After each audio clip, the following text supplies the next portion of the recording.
Guys नमस्कार। मैं Nancy. First of all सभी को हैप्पी मैरी क्रिसमस एंड सभी की लाइफ में खुशियों का आगमन हो इस मैरी क्रिसमस से एंड सभी खुश रहें। तो आज की जो वीडियो होने वाली है इसमें हम बात करेंगे बिहार दरोगा सिलेबस की, जो काफ़ी महत्वपूर्ण होने वाली है। और इसमें हम मुख्य परीक्षा को लेके भी बताएंगे, जैसे कि 1275 वैकेंसीज़ की अभी हाल ही में एग्ज़ाम हुई है पीटी की, जो काफ़ी महत्वपूर्ण हो जाता है उसके मेंस सिलेबस को जानना। तो इसमें हम मेंस का सिलेबस भी जानेंगे और जो आने वाली वैकेंसीज है, जैसे बोला जा रहा है कि मार्च अप्रैल तक सिले एसआई की वैकेंसीज आने वाली, जिसमें 2000 सीट्स होंगे। तो उसके बारे में भी हम पीटी को लेके भी बात करेंगे। तो हम जो सबसे पहले बिहार एसआई के लिए जो पीटी में करंट पूछा जाता है, तो उसके बारे में हम बात कर लेते हैं कि पीटी का करंट कैसे कवर करें, जो काफ़ी महत्वपूर्ण हो जाता है उसके इम्पोर्टेंस को देखना। तो सबसे पहले हम उसके बारे में बात कर लेते हैं, करंट के बारे में। करंट का जो है ना, कि हम सोचते हैं कि एक एसपीडी पढ़ लेंगे या फिर एक एडुटेरिया पढ़ लेंगे तो हो जाएगा।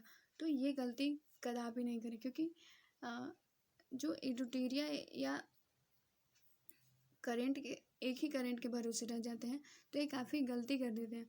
बिकॉज सारी चीज़ें ना, अब कोई चीज़ ऊपर की चीज़ें नहीं पूछी जा रही, सारी चीज़ें डेप्थ में लेके जा रही है। चाहे वो बीपीएससी की आपने देखी ही है सिचुएशंस, बिहार एसआई के लिए भी काफ़ी कठिनाइयाँ होती जा रही हैं। तो ऊपर ऊपर की चीज़ें ना पढ़ें, आपको दोनों बुक्स लेनी पड़ेंगी। एसपीडी ले लो, एडिटोरियल ले लो, या फिर प्रतियोगिता दर्पण आप पढ़ो, तो फिर इसे चल सकता है। लेकिन प्रतियोगिता दर्पण काफ़ी डेप्थ हो गया, तो ये ज़्यादा मुझे इम्पोर्टेंट नहीं लगता। प्रतियोगिता दर्पण आप एसपीडी और एडिटोरियल पढ़ लेते हो तो ठीक है। लेकिन अगर कभी आप बाय द वे आपको डेली का करंट पढ़ना पसंद है, डेली आप पढ़ते हो करंट, तो डेली का करंट है ना, ये काफ़ी इम्पोर्टेंट, मतलब इसके ना फ़ायदे बहुत है। डेली का करंट पढ़ो तो आप देखोगे कि आप नोट्स मत बनाओ, आप डेली के करंट फॉलो करो।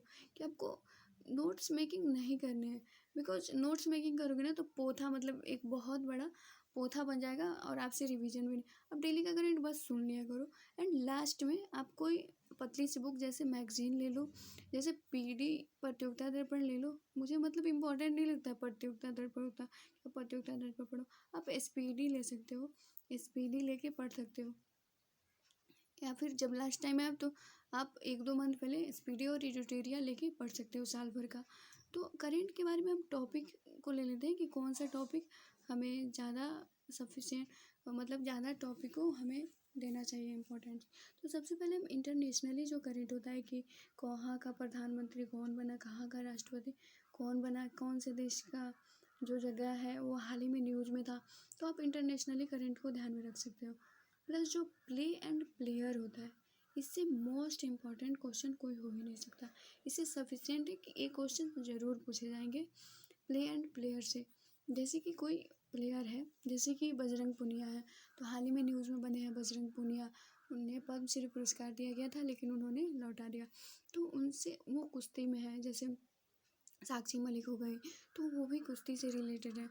तो इन लोगों का जो है ना, आप याद कर सकते हो, आप देख सकते हो। तो ये भी होता है ना, मैं एक और करंट की बात बताऊँ, जैसे कि कोई खिलाड़ी है जो हाल मतलब एकदम चर्चा में बना हुआ है, तो उससे ना क्वेश्चन पूछे ही नहीं जाएंगे। जैसे 1275 के लिए इस बार ही हुआ था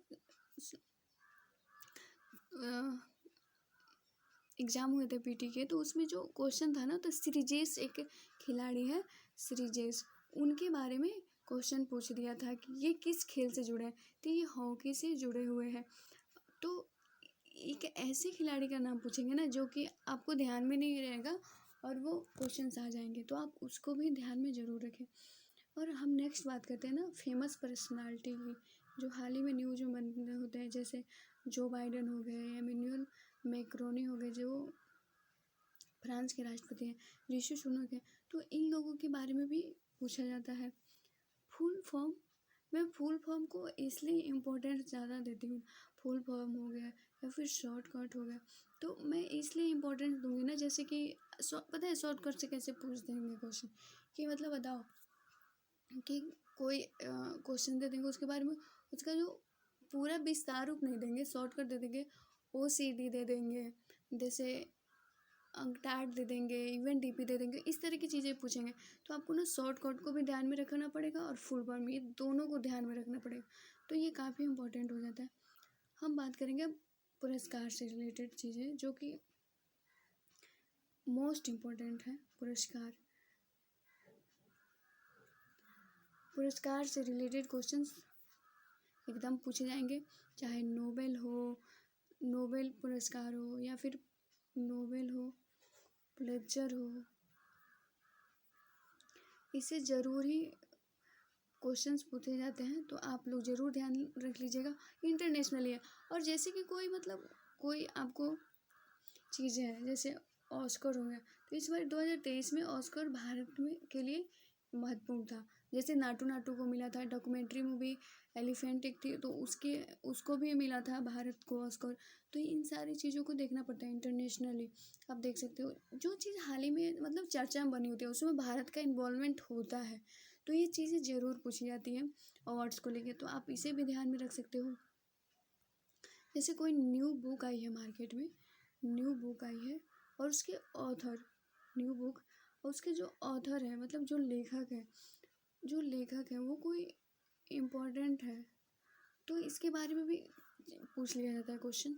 मतलब एकदम मोस्ट है कि ये क्वेश्चन ना पूछे ही जाएंगे, तो आप इसको भी ध्यान में रख सकते हैं।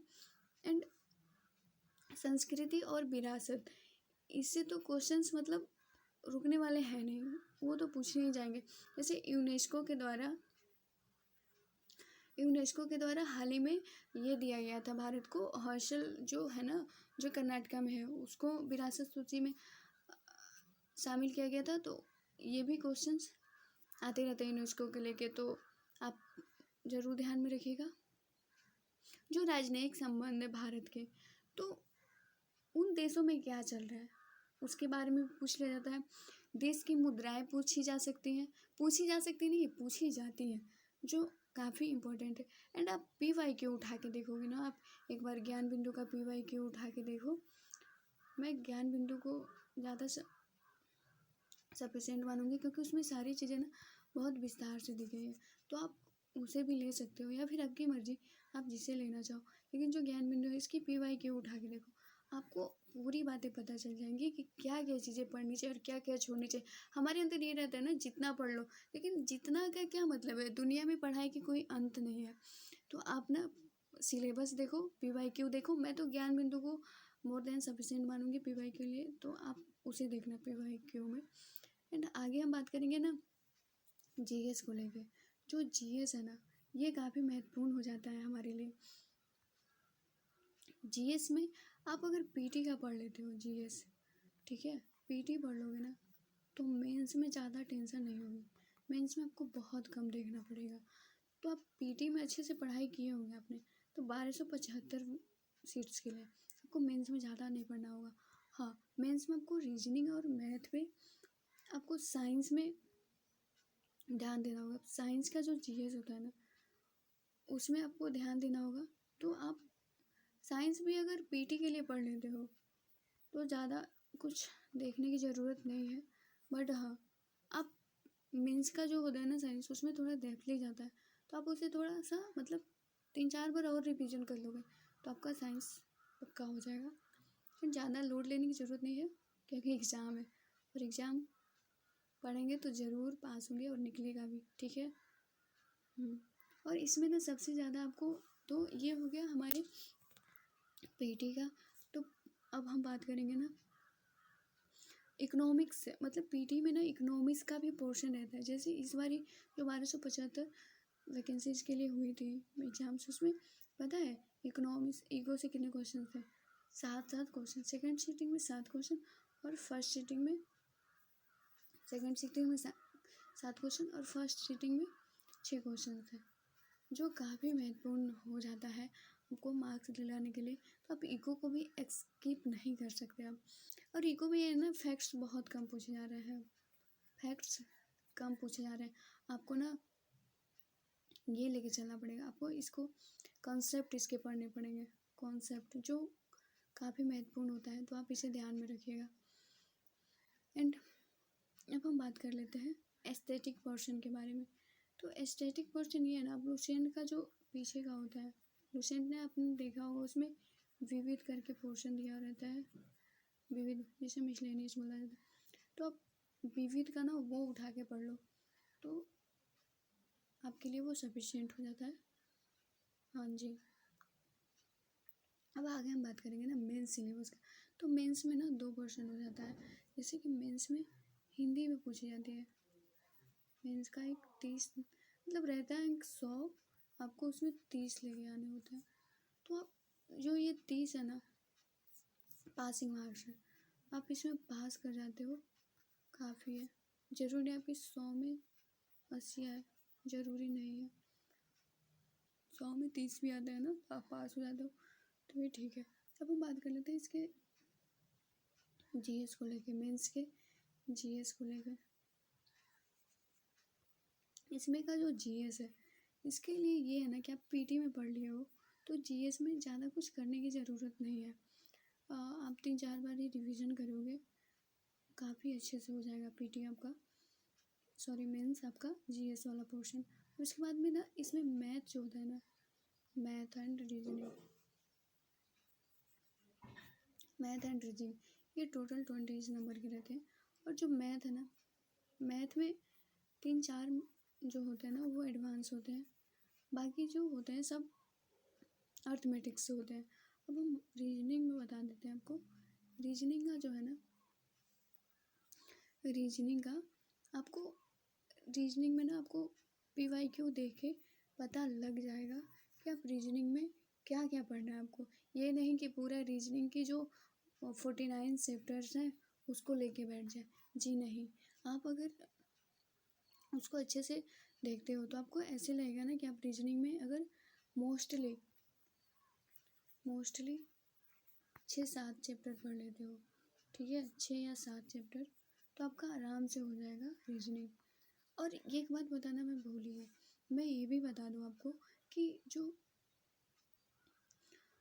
आप जीएस पढ़ते हो या फिर कोई भी चीज़ ना, तो आप सब्जेक्ट वाइज जो टॉपिक वाइज है ना, आप उसका क्वेश्चन अगर आप लगा लेते हो, जैसे कि मानो आपने 1857 की विद्रोह पढ़ी हिस्ट्री, ठीक है, 1857 की विद्रोह पढ़ी हिस्ट्री, तो आप क्या करोगे ना, उस हिस्ट्री की जो टॉपिक वाइज है, जैसे 1857 की टॉपिक वाइज जो क्वेश्चंस होते हैं ना, आपने अगर ये बना लिया, मैं सच बताऊँ आपको प्रैक्टिस सेट में भी अगर कम नंबर आता है ना, फिर भी लोड लेने की ज़रूरत नहीं है। बिकॉज प्रैक्टिस सेट ना, ये जो प्रैक्टिस सेट होते हैं ये आपको ये नहीं बताएंगे कि आपको एग्ज़ाम में, ये डिसाइड नहीं करते कि आप एग्ज़ाम में पास हो गए या फिर, ये तो बिल्कुल नहीं। ये मैंने मतलब खुद पे एक्सपीरियंस करके बता रही हूँ, ये नहीं बताता है। तो आप अगर chapter wise topic wise test देते हो, कोई बुक ले लो, जैसे लुसेंट का है ना, लुसेंट का एक आता है ऑब्जेक्टिव, तो आप उसे ले सकते हो जो काफ़ी सफिशिएंट है। तो ये जो सारी चीज़ें थी, ये सिलेबस पीटी के लिए थी और मेंस के लिए, तो मैंने बता दिया। और आपको अगर वीडियो पसंद आए तो लाइक सब्सक्राइब एंड शेयर ज़रूर कीजिएगा। और हाँ, कल से मैं डेली करंट की एक टॉपिक एंड ज्योग्राफी की मैपिंग वाइज टॉपिक लेके आने वाले, जैसे रिवर्स, माउंटेन, प्लेटूज, पठार, इन सारे क्वेश्चंस को मैं मैपिंग वाइज लेके आने वाली हूँ।